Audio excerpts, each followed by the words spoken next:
Það ekki seinna vænna en í dag að fara að huga jólunum, eða hvað?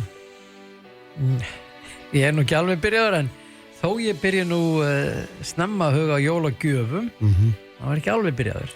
En það eru sumir sem þurfa kannski að hugsa fram í tíman þegar það kemur að fjármálunum sem að tengjast jólunum. Já.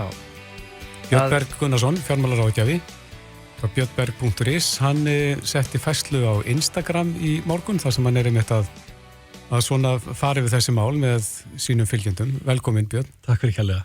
Já, stutt í jóla eða hvað? Já, það eru 5 útborgunardagar. Já. Það er ekki meira? Lengur. Nei, nefnilega. Og ég hef svona undanförnum árum reynt aðeins að vekja fólk til umhugsunar akkurat á þeim tíma sem fæstir eru að huga jólunum. Það eru kannski einhverjir hérna í höfuðborginni að huga jólunum í þessu veðri, en kannski fáir á trjálstaðnum fyrir austan. En það er nefnilega því miður þannig að þetta virðist koma okkur óvart. Jólin eru á 12 mánaða fresti og það vill oft verða þannig að útgjöldin sem fylgja jólunum eiga kannski ekki stað í skipulagi heimilisfjármáluna. Við höfum ekki tekið frá fyrir þessu. Það fer bara á raðgreiðslur eða einhverjar öðruvísi greiðsludreifingar og það er bara rándýrt. En hvað þurfum við að hafa í huga? Við þurfum að hafa það í huga að jólin kosta meira en aðrir mánuðir og við kannski fáum einhverjar auka launagreiðslur í desembermánuði vegna þeirra til að mæta þeim en alls ekki nóg. Og þetta hefur nú verið skotið á þetta og íslenski fjölmiðlar svona í gegnum tíðina gert smá svona samantæktir á þessu. Ég rak augun í gamla og mjög vanda og fína samantækt sem hafði verið gerð að DFF þar sem var verið að skoða svona hver þessi vísitölu kostnaður 4 manna fjölskyldu á Íslandi við jólin og þau komist að þeirri niðurstöðu að á verðlagi dagsins í dag og ég þá búin að spóla fram til 2026 sé þetta svona í kringum 260.000 krónur sem jólin kosta til viðbótar við þennan hefðbundna rekstur á mánuði. Já. Og það er heilmikið og það þarf einhvern veginn að vera til fyrir þessu ef við ætlum að geta notið jólana. Og þá er það í rauninni bara gert með því að stilla upp einhvers konar reglum sparnaði sem þarf að vera meira eftir því sem síðar farið af stað. Þess vegna er svo gott að þetta sé alltaf í gangi allan ásins hring. Þú ert að tala þá 260.000 á heimilið. Já. Sem slíkt, það er 4 manna fjölskyldu, en ef að það er 130.000 á foreldri þá eru gjafir inn í þessu. Það eru gjafir inn í þessu og þessi sérstaki, það þarf að smakka auðvitað alla típunar af jólabjór og það þarf að gera hitt og þetta og fara jólatónleika og hlaðbóra, en þetta er svona, það er ekki verið að gera ráð fyrir einhverjum í óvenjulegu í þessu, heldur þessu hefðbundna íslenska jólahaldi, auðvitað er það miklu ódýrara hjá mörgum og dýrara hjá öðrum. Er þetta meðaltal? Þetta er, já, sko ef við lítum á hrágögn þá er það þannig að einkaneysla, ef hún er mæld út frá bara kreditkortanotkun, þá er hún 20% meiri í desember en aðra mánuði ársins vegna jóla. Þetta er aðeins verið að skolast til núna undanförnum vegna þess að við erum farin að færa svo stóran hluta jólainkaupana inn í nóvembermánuð þegar við erum að kaupa gjafinnar á þessum stóru útsöludögum. Já. En getum við reiknað með 20% aukningu í einkaneyslu á kreditkortinu. Þetta þýðir fyrir þetta 4 manna heimili að ef þarna eru 2 foreldrar með 2 börn að þá getur hvort sig kannski sett upp reglulegan sparnað með 10.000 kalli á mánuði sem fer inn á sameiginlega reikning sem heitir jól og þá er bara til fyrir jólunum á hverju ári. Þannig að það var alltaf bara að byrja núna að spara? 5 útborganar dögum fyrir jól? Mér finnst það. Er ekki miklu betri tilfinning að vita við eigum fyrir jól? Það sé búið að taka frá fyrir þeim.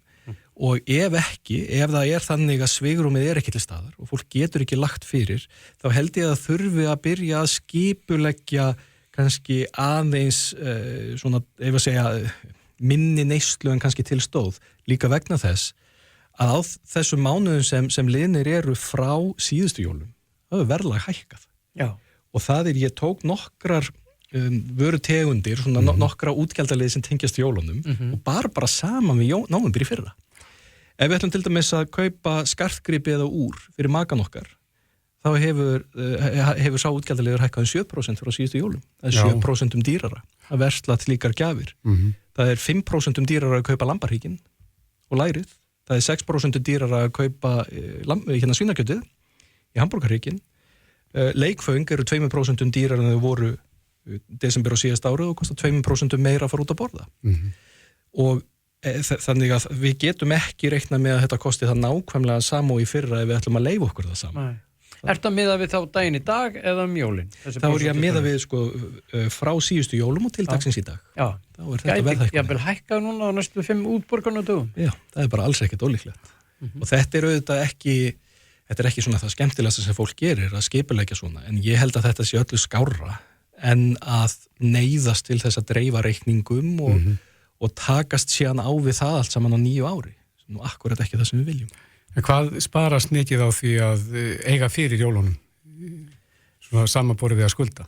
Það er nefnilega mjög mikið vegna þess að auðvitað eru einhverju vextir sem telja á bankabókinni þegar við leggjum fyrir, en aðalega eru það þessar dreifingar sem eru bara svo dýrar og við getum stilt upp greiðsludreifingum og neyslulánum svona ákveðin skala. Það er engin sérstakur lántöku kostnaður en eitt slíkt sem fylgir til dæmis yfirdrætti. Yfirdráttur er þetta sem að flestir svona grípa í ef það er verið að redda sér í mjög skamman tíma og hann er þá svona bærilegur ef að hann er bara gerður upp mjög fljótt, en það getur auðvitað verið erfitt og það svipaður kostnaður á því yfirleitt að dreifa kreditkortinu sínu. En svo geta verið greiðsludreifingar í boði í verslunum eða með öppum eða öðrum forritum eða lausnum og þær geta verið frá því að kosta kannski svona ef að litið er á árlega hlutfallstölu kostnaðar sem er þessi tala sem dregur allt saman. Þá er þetta kannski svona frá 10-15% upp í 40-45%. Og það sem er algengt að verið er að dreifa greiðslum á 12, 18, 24 mánuði sem oft er gert ef fólk er að kaupa kannski dýrari hluti. Við erum að kaupa leikjatölvu fyrir krakkana á 100 á skall og síma og skartgripi fyrir makan og það er verið að dreifa svo 2 ár. Þá er þessi árlega hlutfallstala kostnaður að slaga eitthvað hátt í 40%. Og það er ekki hægt að réttlæta það fyrir heimilisbókhaldinu sínu. En ég skil það þegar að því kemur að við höfum ekki skipulagt okkur og það þarf að kaupa gjafir og það þarf að halda jól og það þarf að ráðast í þennan kostnað að þá bara neyðist fólk til þess að dreifa greiðslum en þá eigum við að segja ekki aftur. Núna ætla ég að byrja að safna fyrir næstu jól. Já. Þannig að lykillinn að lausninni meðal annars er að búa til reikning. Það er nú orðið mjög einfalt að búa til nýja reikning, bankareikning í þessum öppum. Já, og nefnan meira segja. Nefnan jól. Jól. Björn Berg Gunnarsson, fjármálaráðgjafi, kæra þakki fyrir komuna. Takk fyrir.